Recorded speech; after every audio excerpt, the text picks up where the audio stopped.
ஆண்டவரும் உலக இரட்சகருமாகிய இயேசு கிறிஸ்துவின் விலையேற பெற்ற நாமத்தினாலே परमेश्वर उद्धार करता है यीशु मसीह के नाम से உங்கள் எல்லாருக்கும் அன்பின் வாழ்த்தை தெரிவித்துக் கொள்கிறேன். आप सभी को प्रेम से अभिवादन करते நல்லா हैं. இருக்கிறீங்களா? आप सब खुश हैं क्या? கர்த்தருக்குள்ளாக சந்தோஷமா இருக்கிறீங்களா? परमेश्वर के अंदर आनंदित हैं. வேதமளிச்ச தின தியானத்தின் மூலமாக वचन दीपक के रोज के ध्यान के உங்களை अनुसार சந்திப்பதில் நாங்கள் மிகவும் சந்தோஷம் அடைகிறோம். आपसे मिलने बड़ी आनंदित होते நாம் हैं. இந்த வார்த்தையில கடந்து செல்வோமா? हम आज के वचन की ओर जाएंगे. அப்போஸ்தலர் प्रेरितों 15ஆம் அதிகாரம் 15वां अध्याय 17ல அங்க கீழே சொல்லப்பட்டிருக்கிறது. 16 में कहा गया है, பழுதாய் போனவைகளை மறுபடியும் சீர்படுத்தி उसने खंडहरों को फिर से बनाकर அதை செவையாக நிறுத்துவேன் என்று उन्हें फिर से खड़ा करूंगा करके இவைகள் எல்லாவற்றையும் செய்கிற கர்த்தர் சொல்லுகிறார். इसे करने वाला परमेश्वर कहता है. ஆண்டவர் என்ன சொல்லுகிறார்? परमेश्वर क्या करता है? பழுதாய் போனவைகளை மறுபடியும் நான் சீர்படுத்துவேன். जो खंडहर बन चुके हैं उन्हें फिर से बनाऊंगा. ஆமென். आमेन. நம்முடைய ஆண்டவர் சீர்படுத்துகிற தேவன். हमारा परमेश्वर सही करने वाला परमेश्वर சோதர है. சரிபடுத்துகிற தேவன். हमें बनाने वाला परमेश्वर है. ஒருவேளை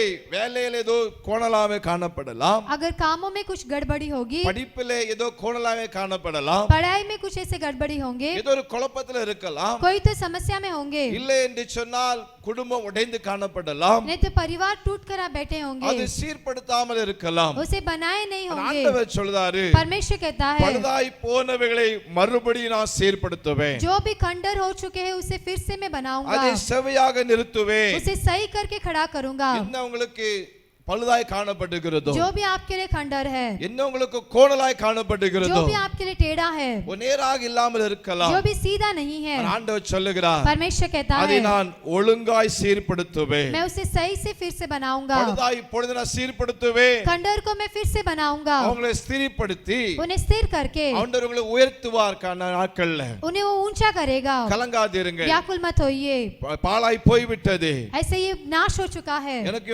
ஆசீர்வாதம் இல்லையே, मुझे आशीष नहीं, என் குடும்பம் உடைந்து விட்டது, मेरी परिवार टूट चुकी என் है, பிள்ளைகள் கூட இல்லையே, मेरे बच्चे साथ में என்னை नहीं விட்டு है, போய்விட்டார்களே, मुझसे अलग हो चुके. கலங்க இருக்கிறீங்களா? ऐसे हैं क्या? சீக்கிரமாக जल्दी से உங்க பிள்ளைகளுக்கு சீர்படுத்தி आपके बच्चों को परमेश्वर स्थिर करके ஒழுங்குபடுத்தி सही बनाकर கொண்டு வருவார். लेकर आएगा. தாவீதின் கூடாரத்தை दाऊद के तंबू கர்த்தர் में மறுபடியுமாக எழுப்பினார். परमेश्वर ने फिर से जो बड़ा உங்க किए, கூடாரத்தை கர்த்தர் எழுப்புவார், फिर से आपके भी तंबू को उठाएंगे, சீர்படுத்துவார், स्थिर करेगा, சமாதானத்தை கட்டளையிடுவார், शांति को देगा, குடும்பத்தை ஆசீர்வதிப்பார். परिवार को आशीष நாம் करेंगे. ஜெபிக்கலாமா? हम प्रार्थना करेंगे. நல்ல பிதாவே நன்றி செலுத்துகிறோம். प्यारे पिता आपको धन्यवाद करते பழுதாய் हैं. போனவைகளை जो भी खंडहर हो चुका है, நீ சீர்படுத்துகிற தேவன். आप सही करने वाले பாழாய் परमेश्वर, போன காரியங்களை जो भी नाश हुए कार्यों को பாணி சீர்படுத்தி आप उन्हें सही அதை करके, ஒழுங்குபடுத்தி आप उन्हें स्थिर करके அதை செம்மையாக்கும்படியாக நாங்கள் आप ஜெபிக்கிறோம். सही से करने के लिए हम प्रार्थना பிரிந்த करते हैं. குடும்பங்கள் இணையட்டும். जो भी अलग परिवार हो चुके मिलना है, ஆண்டவரே ஸ்தோத்திரம். பெற்றோரை கனப்படுத்தாத பிள்ளைகள் தேடி வரட்டும். और जो बच्चे अपने माता पिता के आदर नहीं करते वो ढूंढ कर आना है. குடும்பத்தை கட்டும்.